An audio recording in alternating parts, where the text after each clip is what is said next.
नमस्कार, माझे नाव आकांक्षा मोठा मी इयत्ता 9वी शिकते। माझ्या शाळेचे नाव सत्यशोधक मुकुंदराव पाटील माध्यमिक विद्यालय तरोणी। काल आणि आज या 2 दिवसात मी आणि माझी वर्गमैत्रीण अनुष्का कुटुळे, साक्षी बोराटे आणि श्रेया नाईक आम्ही चौघांनी मिळून एक मॉडेल तयार केले आहे। या मॉडेलचा भारत सरकारला कसा उपयोग होईल आणि सध्या भारताची परिस्थिती काय आहे आणि आमचे मॉडेल आल्यानंतर भारताची परिस्थिती काय होईल हे तुम्हाला मी थोडक्यात सांगते। आता सध्या अनेक फॅक्टरीज आणि औद्योगिक कारखाने आहेत, तर त्या कारखान्यातून सरकारला अनेक नफा आणि पैसा मिळतो, परंतु त्यातून जो खराब वायू बाहेर सोडतो त्याचा तेथील जनजीवनावर असा विपरीत परिणाम होतो। तर तो वायू कमी कसा करायचा आणि आपल्या देशातून नष्ट कसा करायचा त्यासाठी आम्ही एक मॉडेल आणले आहे। आमचं मॉडेल या जो कार्बन ऑक्साईड आणि सल्फर ऑक्साईड जे वायू कारखान्यातून बाहेर पडतात त्या वायूचं शुद्धीकरण करून कार्बन आणि त्यानंतर ऑक्सिजन तयार करते। तर ते मॉडेल कशा प्रकारे काम करते ते तुम्हाला थोडक्यात समजून सांगेल माझी वर्गमैत्रीण श्रेया नाईक। ही आहे फॅक्टरी। यामध्ये आपण आज बघू शकता आम्ही मोटर आणि फॅनचा उपयोग केलेला आहे व ही पीव्हीसी पाईप। याद्वारे फॅक्टरीतून जो कार्बन निघेल तो हा फॅन शोषण करून पीव्हीसी पाईपद्वारे त्याचे कार्बन ऑब्झॉर्ब मध्ये वहन करेल आणि कार्बन ऑब्झॉर्ब मध्ये कार्बन ऑब्झॉर्ब म्हणजे कार्बनचे शोषण झाल्यावर ते क्लीन एअर म्हणजे इथून बाहेर येईल। आता हे प्रत्यक्षात कार्य कसे करते हे मी तुम्हाला थोडक्यात सांगते। हे बघा, इथे स्विच आहे, हा पंखा व ही धूप ठेवलेली आहे। हे मी स्विच ऑन केले असता हा फॅन ऑन होईल, हा व कारखान्यातला धूर बाहेर जाऊ नये हे लावले आहे।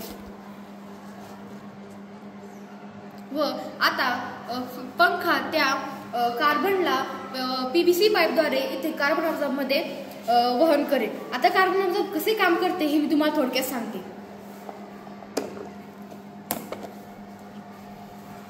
हे बघा, काही अशी कापसाच्या मदतीने आम्ही रचना करून घेतलेली आहे। आता तुम्ही बघू शकता यात कार्बन कसा शोषला गेलेला आहे व हवेचे पुढे वहन होत आहे। आपण आता कार्बन ऑब्झॉर्बरला बंद करून घेऊ व आता पीव्हीसी पाईपद्वारे त्याचे वर वहन म्हणजेच हे बघा, आपण बघू शकता कापूस उडतोय, म्हणजे याचा अर्थ ऑक्सिजन बाहेर येते।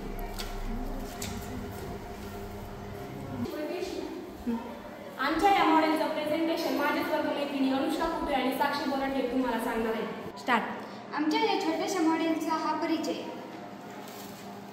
कारखाने CO2, SO2 सारखे हानिकारक वायू आणि धुराचे कण सोडतात। यामुळे जागतिक तापमान वाढ, आम्ल पाऊस आणि आरोग्य समस्या उद्भवतात। आमचे मॉडेल औद्योगिक धुराचे शुद्धीकरण दाखवते।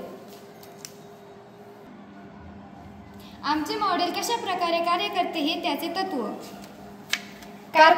कारखान्यातील धूर पाईप सिस्टीम मध्ये जातो। फिल्टरसह कार्बन शोषक चेंबरमध्ये प्रवेश करते।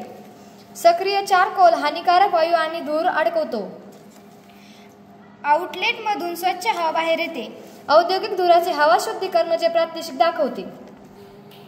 आमचे हे छोटेसे मॉडेल बनवण्यासाठी जे साहित्य लागले ते पुढील प्रमाणे: कापूस फिल्टर, टेप, गोंद, कात्री, पुठ्ठ्याचा डबा, PVC pipe, plastic container, plywood base. सध्या भारताची परिस्थिती अशी आहे आणि आमचा मॉडेल 2047 पर्यंत भारताची स्थिती असा करण्याचा प्रयत्न करेल।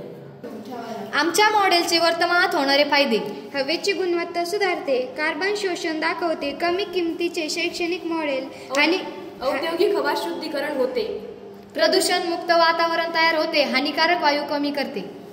शासनाला होणारे फायदे: 1. या प्रकल्पाचा भारताला विकसित बनवण्याचा मोठा वाटा आहे। 2. या आमच्या छोट्याशा प्रयत्नातून भारताची जगात प्रदूषणमुक्त देश म्हणून लवकरात लवकर गणना केली जाईल। 3. प्रदूषणाचा जनजीवावर होणारा परिणाम टाळल्यामुळे शासनाला त्याचा फायदा होईल। भविष्यात होणारे फायदे: 1. हानिकारक वायू कमी झाल्याने लोकांचे आयुर्मान वाढेल। 2. हवेची गुणवत्ता सुधारल्यामुळे ऋतूंचे कार्यकाळ सुरळीत चालू राहील। 3. भविष्यात भारत सरकार स्वावलंबी बनवण्यात या प्रकल्पाचा मोठा वाटा होईल। आमच्या मॉडेलचा मुख्य उद्देश हा आहे की 2047 पर्यंत भारत आत्मनिर्भर बनेल। आमचे हे मॉडेल भारत सरकारला नक्कीच आवडेल अशी आमची अपेक्षा। धन्यवाद।